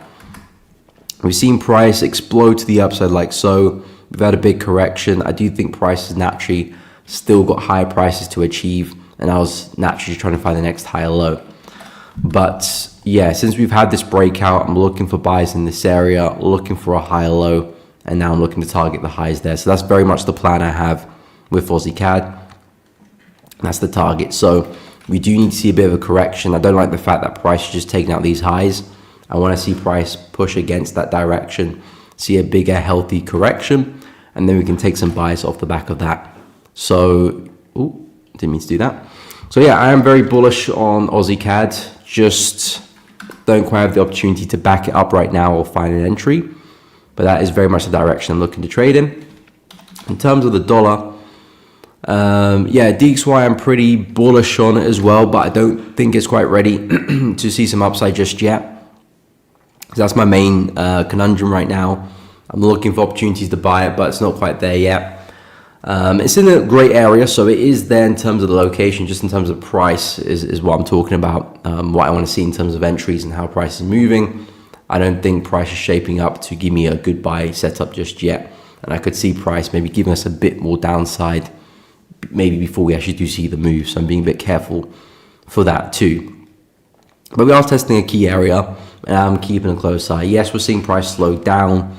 Looks like we might be printing a doji, which is again is a good sign, but not quite enough for me to be excited for a buy just yet, especially dropping to the hourly chart. You know, we're still kind of falling, but we are looking a bit more corrective as well. So that's a big takeaway. We were pretty aggressive yesterday. Now it's a bit more corrective. Now I can see price, kind of getting ready for the buy. So keeping a close eye there for DXY, just not quite ready yet for me, but I still have the same idea as you, cease integrated. Still looking for a push back into the high, and then probably a bit further beyond that to maybe this high there as well. And I'm pretty sure you're looking for something similar. And then we'll see what we can get from then onwards. But for the most part, still pretty bullish on the dollar. As for which pair was it? UJ. Yeah, so UJ, I've actually shifted my bias a whole 180 degrees. I was very bullish coming into the week, but now I'm pretty bearish. Simply because this has proven to be a bit of a fake out. We had a very bullish move, 2 aggressive bullish candles there Thursday last week. Yeah, Thursday. And that for me was a big sign to say that, okay, dolly and bulls are here. We've broken through key resistance, which we've been struggling for the past, how many months, how many weeks, really struggling to break through that zone. It's finally achieved that. Therefore, I do expect to see price go and hit that high now, go and hit that resistance. So coming into the week, after seeing price look really bearish on Monday morning, I was a little bit thrown off there because I wasn't too sure if this was going to be a fake out or price was just having like a big aggressive retest to continue. So I was still retaining the bullish bias for Monday, keeping a close eye for the buys, but we started to break back underneath the zone. I actually had a quick retest intraday and then sold off from then onwards. So that for me now has just proven that it is a fake out, and perhaps we're now back within the range. And as long as we can stay like that, I would like to see a pullback, maybe even retest the high again, and then I'll be looking to short back into support. So I am pretty bearish now for dollar yen, pretty bearish. I do think long term the market is likely to continue lower. I've been saying this for a while, but yes, we do somewhat have some bullish structure here for dollar yen, but this is super corrective, and in my book it just looks like a big correction for this bearish move here. So the way I see it, this looks like a big bear flag pattern, and at some point I do think we do spill over. Maybe the fact that we're failing at highs now is a sign that we're getting ready for that big spillover, getting that ready for the big push down. Of course, we still need a lot to do. Probably need to break through this support level to really get the ball rolling for the shorts. But it's a sign we're failing at highs. It's a sign that we're starting to struggle to continue this uptrend. Therefore, the shorts are becoming a lot more probable. They're coming more likely to occur. So yeah, now that we're back within the range, the plan is pretty simple. Drop into like intraday hour 15. Now the plan is looking for pullbacks into this area. It doesn't have to specifically test the high there at 148.816. As long as we can pull back anywhere within this region, I'm happy to take some shorts really. And then yeah, targets 146.8 or even just the prior low, just to keep things really simple. But yeah, dollar yen pretty bearish now. Bias has flipped around. So no longer looking at buys unless we break back above the zone, then we can re-investigate that. But that is not the case for now. And yeah, looking for a push back into support there.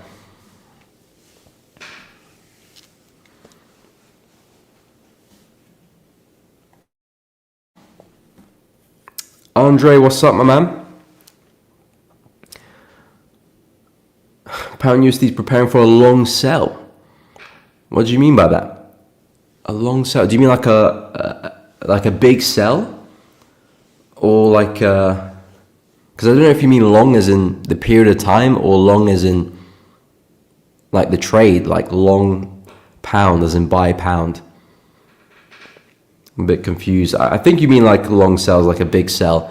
If that's what you mean, then yeah, I do think we can go for a big sell. I do think price is likely to form a lower high and push down. I am looking at some intraday buys first for pound to see if I can get away with that quickly.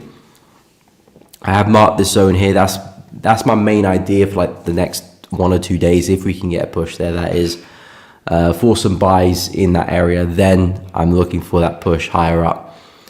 Then yeah, that's the idea I'm looking to tackle intraday. But yeah, in terms of the bigger picture, the longer term move, I do think there is more downside, because it looks to me that the trend is failing to continue with this move here. We've come crashing back down. I do think price is just having a pullback of that to eventually continue lower. Get back to these lows and maybe further as well. So I do think pound USD shorts are pending. I think dollars are going to have a big say on that, so we kind of need to wait for dollar to get that strength back into play. But I do see pound USD eventually running out of steam at some point this week, putting a lower high in and starting to attack the lows again. So I do agree with that bias. Just I don't think it's quite here ready yet. But I mean, you said it's preparing, so I would use that word as well. So I think we're on the same page in terms of that bias. I think pound, yes, shorts are looking, things looking at the weekly. I mean, weekly is seeing a lot of rejection. No? Let me get rid of that. Yeah, it does look like price is running out of steam there, potentially forming a bit of a top there as well. So yeah, I can see that. I would argue that this is just like a big range for the weekly chart. So I wouldn't really get too caught up in the price action here. It's just a big range really. I would say the significant move for pound would be if pricing closed back below here or close above there. That would be the significant candles we're looking for. Because if we do that, that really confirms that this consolidation was a bit of a top potentially. And yes, we could continue back down. And likewise, if you do break to the upside, well, this trend is well in play. And then we're looking at something like that for the continuation. I would just suggest that we are consolidating. really with pound USD. Still seeing wicks to the upside, still seeing wicks to the downside too. So nothing's really quite there in terms of the longer term move. Yes, we could be hinting at that. I'm still kind of taking it day by day, week by week with pound, which is why I'm looking for those short-term buys to start things off. And then maybe some sells later in the week, Thursday, Friday. It does look like we're rejecting there, so maybe I do actually see the opportunity set up, because I was a bit 50-50 if we actually do get the move. Because I was like, okay, price is looking somewhat bullish right now. Maybe we just do continue to highs and rip through them. But if we do see a push down, maybe this afternoon, I will keep an eye out for some buys, and if I do, yeah, I'm there to take them 100%. Let me have a quick look at the news for today, because yeah, if they do set up later today, then I'm gonna have to tiptoe around some news events. Yeah, we've got Jolts at 3 o'clock. Jolts I'm not too scared of. It can definitely pack a punch. And again, for a 50-minute time frame, it can definitely pack a punch. If it's like a 4-hour chart, I wouldn't really care, to be honest, with the Jolts. Yes, it can move the market, but my stop loss size will put me in a safe distance. So even if the news does go against me, I'm not going to get slipped badly. Spread's not really going to be too much of an issue because my stop loss is bigger and my lot size will be smaller. 15, it could be a bit more interesting. It's a situation I'm just going to see how price continues, because maybe we do get there, maybe we don't. And if we do get there, maybe it's after the news, and then the news is not really an issue anymore as well. So it will depend on that. But yeah, got to keep an eye out for some buys there for pound dollar. That's going to be my main kind of interest. Maybe some dollar CHF buys as well, if we take out that low, but looks like we've already bounced. So yeah, I might have missed that boat there. So for now, pound USD will be the bigger focus. Anywho, guys, we have reached the end of the stream. I do appreciate each and every one of you tuning in and dropping likes, commenting, chatting with myself, subscribing. Does really help out the channel, and I'm very grateful for all of that. If you haven't done that already, please go and do so. It does really help out. If you have enjoyed it, found it useful, show some love. It does really help out. So thank you. If you could do that. I won't be live tomorrow. I don't think I'll be live Thursday either. I'm a bit busy at the moment. I will keep you guys updated, but I don't think I definitely won't be live tomorrow. Possibly Thursday, but probably not Thursday as well. So I'll keep you guys updated. I will post on my community tab and the Telegram. So if you want to keep up to date with what I'm doing in the markets, do keep an eye out on those pages there. But in terms of streaming, I'm a bit caught up at the moment, so do have some errands to run, and then hopefully by Friday or early next week, things are back to normal. So yeah, do stay tuned for that. But guys, really do appreciate you tuning in. Have a great day, and I'll catch you all in the next stream very, very soon. Take care.